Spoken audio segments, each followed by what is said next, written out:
ठीक है, अभी दौर चल रहा है, भाजपा का तोड़ रहे हैं लोगों को, लेकिन ऐसा भी दौर आएगा। मान रहे हैं आपकी दौर है भाजपा? निश्चित रूप से भाजपा के प्रति लोग दौड़ रहे हैं कि से हमारे जो दो विधायक हैं उनके सदस्यता समाप्त करने के लिए दूसरे दिन ही हमारे प्रदेश अध्यक्ष अखिलेश सिंह जी ने विधानसभा अध्यक्ष को लिखित पत्र दिया है और कहा कि इस पर कानूनी कार्रवाई कीजिए, न्याय संगत हमको न्याय दीजिए। दोस्तों नमस्कार, बहुत स्वागत आपका चौकस भारत में। मैं आपका दोस्त ब्रजेंद्र। देखिए, एक संस्कृत में पुरानी कहावत है, महाजनो जेन गतः सह पंथा, और इस कहावत को अगर बिहार के राजनीतिक परिदृश्य से जोड़ें तो निश्चित तौर पर यह बिल्कुल फिट बैठ रहा है। दरअसल कांग्रेस के तरफ से जो लगातार सूचनाएं मिल रही है वो बड़ा ही चौंकाने वाली है, और इन सूचनाओं पर लगातार जिस तरह के कार्रवाई हो रहे हैं ये भी बहुत जानना जो है ये बहुत ज़रूरी है। बयान आ गया है, कांग्रेस की एक विधायक हैं हिसुआ से, नवादा जिले के हिसुआ से हैं, नवादा लोकसभा है और उस क्षेत्र के जो विधानसभा है हिसुआ, वहाँ की नीतू सिंह ने भी ये बयान दिया है कि भाई जब हमारे राज्य के मुख्यमंत्री ही बार बार पाला बदल रहे हैं तो हम अगर कहीं इधर उधर होते हैं तो इसमें दोष क्या है। मैंने जो संस्कृत का कोट दिया है शायद यहाँ वो समीचीन बैठता है, लेकिन आज इस बाबत हम बातचीत करेंगे। हमारे साथ प्रबुद्ध प्रवक्ता हैं विनोद शर्मा जी, इन्हीं से हम बातचीत करेंगे। क्या नीतीश कुमार से प्रभावित हो गए हैं आपके भी विधायक? नहीं, देखिए, ये राजनीति में गिरावट का दौर चल रहा है। अच्छा। और कुछ लोग जो अति लोभी हैं, इस मानसिकता के, बिकाऊ मानसिकता के लोग हैं जी, वही इस तरह की बातें कर रहे हैं। नीतीश कुमार जी तो मुखिया हैं, पार्टी के अपने नेता हैं, जहाँ जाते हैं पूरी पार्टी वहाँ जाती है। लेकिन किसी विधायक के जाने का मतलब है कहीं न कहीं वो पार्टी के अनुशासन के दायरे से बाहर निकल रहे हैं, कहीं न कहीं उन पर किसी तरह का लोभ है या तो कहीं दबाव है।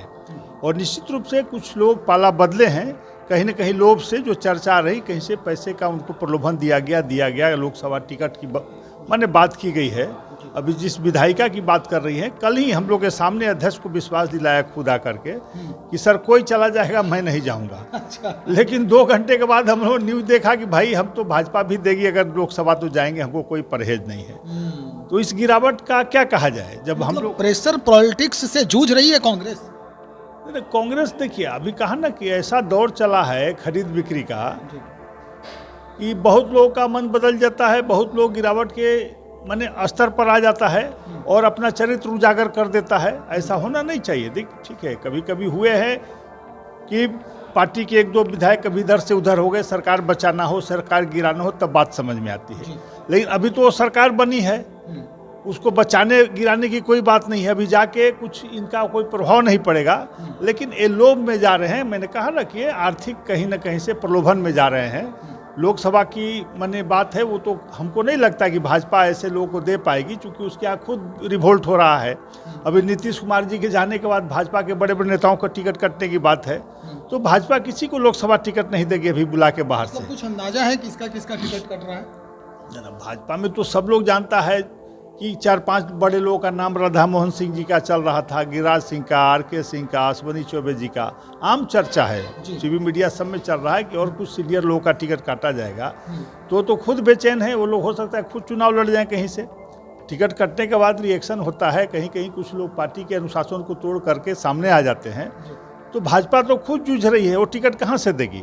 लेकिन उसके बाद भी प्रलोभन देने में वो सफल हो रही है कि हम आपको लड़ाएंगे, उस झांसे में लोग चले जा रहे हैं। तो आश्चर्यजनक है, क्योंकि विधायक हैं 4 साल से, 5 साल से पार्टी ने विश्वास करके आपको विधायक बनाया, आपको एक जिम्मेवारी दी है, मंत्री बनाया, उसके बाद भी अपने गरिमा को नहीं बचा पा रहे हैं, तो ये तो आपकी गलती है। सर, एक सवाल और जहन में है कि भाई आप भारतीय जनता पार्टी में रहे हैं, आप कांग्रेस में आ गए हैं, क्या वाकई में भाजपा जो है ऐसे प्रलोभन को देती है और उसके बाद मुकम्मल उसके लिए व्यवस्था करती है? ये हुआ है कभी भारतीय जनता पार्टी में? ना, सामने दिख रही है सारी चीज़ें।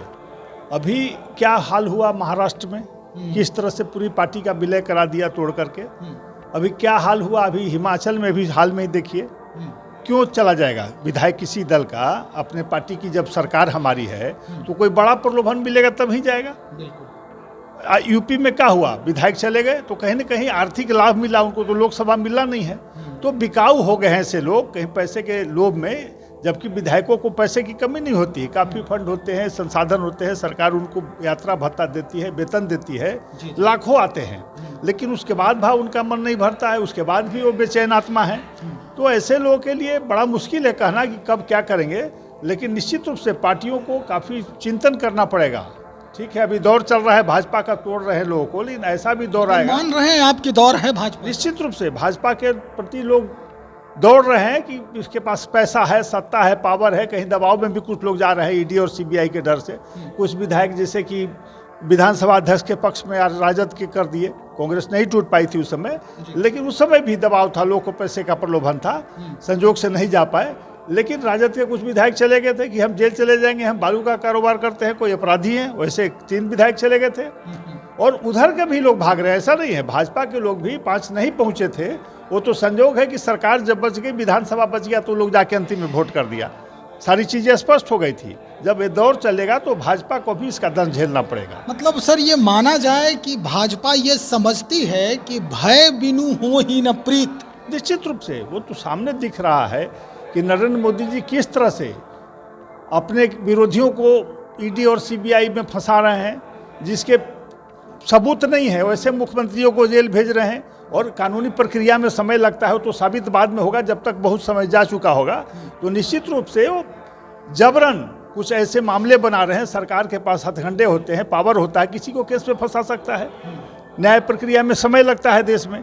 तो वो तो फंस गया, उसकी सरकार चली गई या जाने के रास्ते पर है, भाजपा उसका फायदा उठाना चाहती है, लेकिन आम जनता इन बातों को समझ रही है। आप अपने लोभी विधायकों के लिए क्या कर रहे हैं, कार्रवाई हो रही है? निश्चित रूप से हमारे जो 2 विधायक गए हैं, उनके सदस्यता समाप्त करने के लिए दूसरे दिन ही हमारे प्रदेश अध्यक्ष अखिलेश सिंह जी ने विधानसभा अध्यक्ष को लिखित पत्र दिया है और कहा कि इस पर कानूनी कार्रवाई कीजिए, न्याय संगत हमको न्याय दीजिए। आखिरी और अहम सवाल, 52वें संविधान संशोधन में राजीव गांधी 1985 में दल बदल कानून को तवज्जो दिया था, महत्व दिया था। क्या इस कानून को अब लागू करने का समय आ गया है बिहार के राजनीति या देश की राजनीति में? नहीं, एक कानून लागू हो चुका है, लेकिन दुर्भाग्य है कि हमारे माननीय विधायक सांसद इस बात को नहीं समझ पाते हैं, प्रलोभन पड़कर अपनी सदस्यता भी गंवा देते हैं। लेकिन लोकसभा के अध्यक्ष या तो विधानसभा अध्यक्ष के पास कुछ पावर होते हैं कि कुछ डिले कर सकते हो, उनकी सदस्यता जाने में कुछ अड़चन करके, नोटिस करके समय ले सकते हैं, लेकिन उनकी सदस्यता जानी तय है, क्योंकि उसके ऊपर कोर्ट है, माननीय न्यायालय है। तो अगर वो विलंब करेंगे तो हमारे अध्यक्ष ने कहा कि हम न्यायालय का शरण लेंगे, लेकिन सदस्य अब नहीं रहेंगे। तय है कि जाना है उनको, सदस्यता फिर से उनको चुनाव लड़ना पड़ेगा, पार्टी टिकट देगी, हारेगी जीतेगी तो भविष्य तय करेगा, लेकिन उनकी सदस्यता जानी तय है। बहुत शुक्रिया जानकारी देने के लिए। तो भाई हिसुआ से जो विधायक हैं, अब उनकी कांग्रेस की सदस्यता जानी तय हो गई है, और विधानसभा की सदस्यता अब कैसे बचाएंगी वो तो खुद जानती हैं। हालांकि जो प्रवक्ता हैं विनोद शर्मा जी, वो कह रहे हैं कि भाई लोभ जो है वही पाप का कारण बन रहा है, और 3 विधायक जो हैं इस खेमे से, यानी कांग्रेस पार्टी से कहे या इंडिया गठबंधन के, चले आए एनडीए में, भारतीय जनता पार्टी के कमल को स्वीकार कर लिया है, और अब कमल के फूल के लिए वो प्रचार प्रसार करते नजर आएंगे। पीछे इसकी कहानी क्या कुछ है, ये तो अब समय आने पर ही पता चलेगा, लेकिन फिल वक्त इस बात को प्रलोभन की संज्ञा दी जा रही है, लोभ और लालच की संज्ञा दी जा रही है, चाहे वो राजनीतिक लोभ हो या फिर आर्थिक लोभ हो। एक बात और अहम, इन्होंने कहा है कि भय बिनु हो ही न प्रीत।